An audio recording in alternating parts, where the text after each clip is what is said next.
नमस्कार, मेरा नाम रोहित है। अ, आज दिन भर से हमारे गांव में हम देख रहे हैं काफ़ी रैलियां जा रही हैं। 8-8, 10-10 गाड़ियां जा रही हैं, नारे लग रहे हैं, फलाना भैया जिंदाबाद, फलाना भैया जिंदाबाद। हम गूगल कर रहे थे, जिंदाबाद का अर्थ ढूंढ रहे थे। जिंदाबाद का अर्थ हमने देखा कि जिसकी जिसके लिए कहा जा रहा है वो जिंदा रहे, आबाद रहे, फला फुला रहे।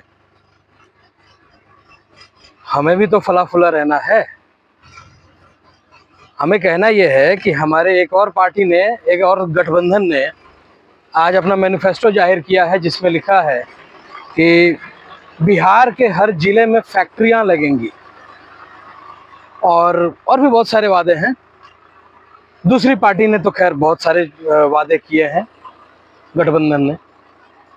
मुझे बस ये जानना है कि हमारे यहाँ पिछले 3-4 दिनों से बरसात हो रही है और 3-4 दिनों में हमारे यहाँ लाइट की परिस्थिति ऐसी है कि दिन भर लाइट नहीं रहती है, रात में 2-3 घंटे आ रही है और इन्वर्टर भी अगर चल रहा है तो वो ख़त्म हो जा रहा है। समझना ये चाहता हूँ कि हम अपना एक लैपटॉप तो चला नहीं पा रहे हैं। बिजली मुफ्त है 125 यूनिट तक। क्यों मुफ्त दे रहे हैं आप लोग? नहीं चाहिए हमें मुफ्त। हमें बस बुनियादी ज़रूरतों को पूरा करने का डिसीजन लेने वाला एक नेतृत्व चाहिए। आप लोग वो डिसीजन लीजिए जो ज़मीनी स्तर पे क्रियान्वित हो सके। मेरे हिसाब से, और ये मेरा व्यक्ति अपना सोच है, विचार है, कि इस समाज में आप मुफ्त में अगर कुछ दे ही सकते हैं तो दीजिए शिक्षा और स्वास्थ्य। क्योंकि शिक्षा आपके जनता को सबल बनाएगा, सुदृढ़ बनाएगा और आगे बढ़ने का नेतृत्व करने लायक बनाएगा, और स्वास्थ्य लोगों को जीने का हक देगा।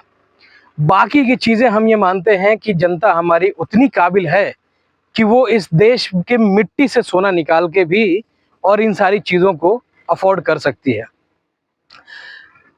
वापस आते हैं कि यहाँ पे जब हम एक लैपटॉप नहीं चला पा रहे हैं तो कल को अगर मेरी इच्छा हो कि मैं यहाँ एक फैक्ट्री डालूं तो भाई साहब वो फैक्ट्री चलेगी कैसे?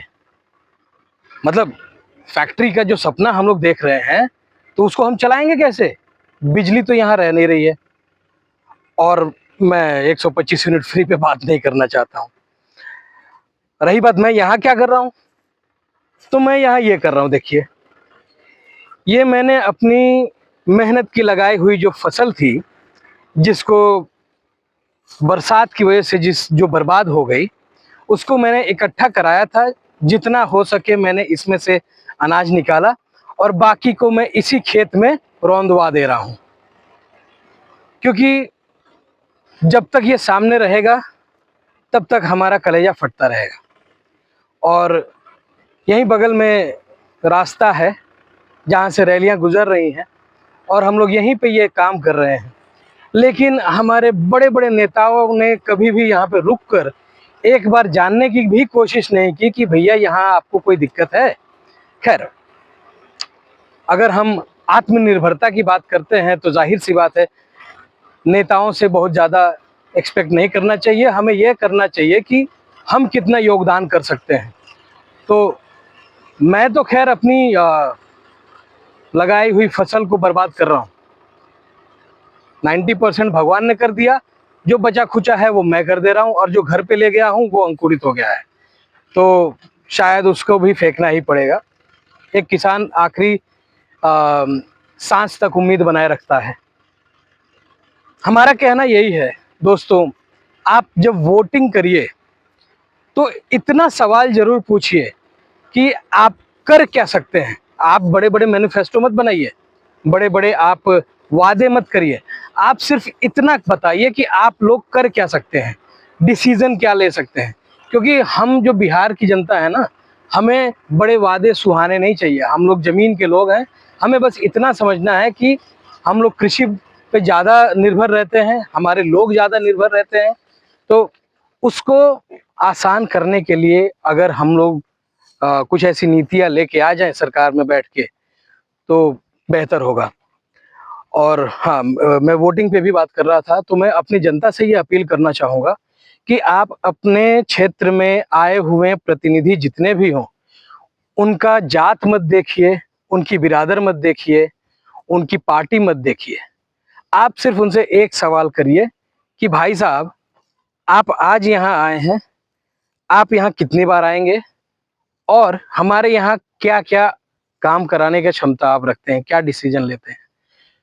उसमें अपने और अपने बच्चों के भविष्य का ध्यान आप ज़रूर रखिए। कल को अगर आपका बच्चा आपके घर पे रह के पढ़ाई नहीं कर सकता है, तो हम प्रगति नहीं किए हैं।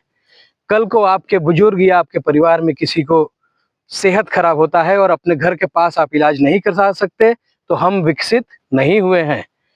अगर कल आप इमरजेंसी में किसी की तबीयत खराब हो जाए, कुछ हो जाए और समय पे किसी अस्पताल नहीं पहुंच सकते, तो हम विकसित नहीं हुए हैं।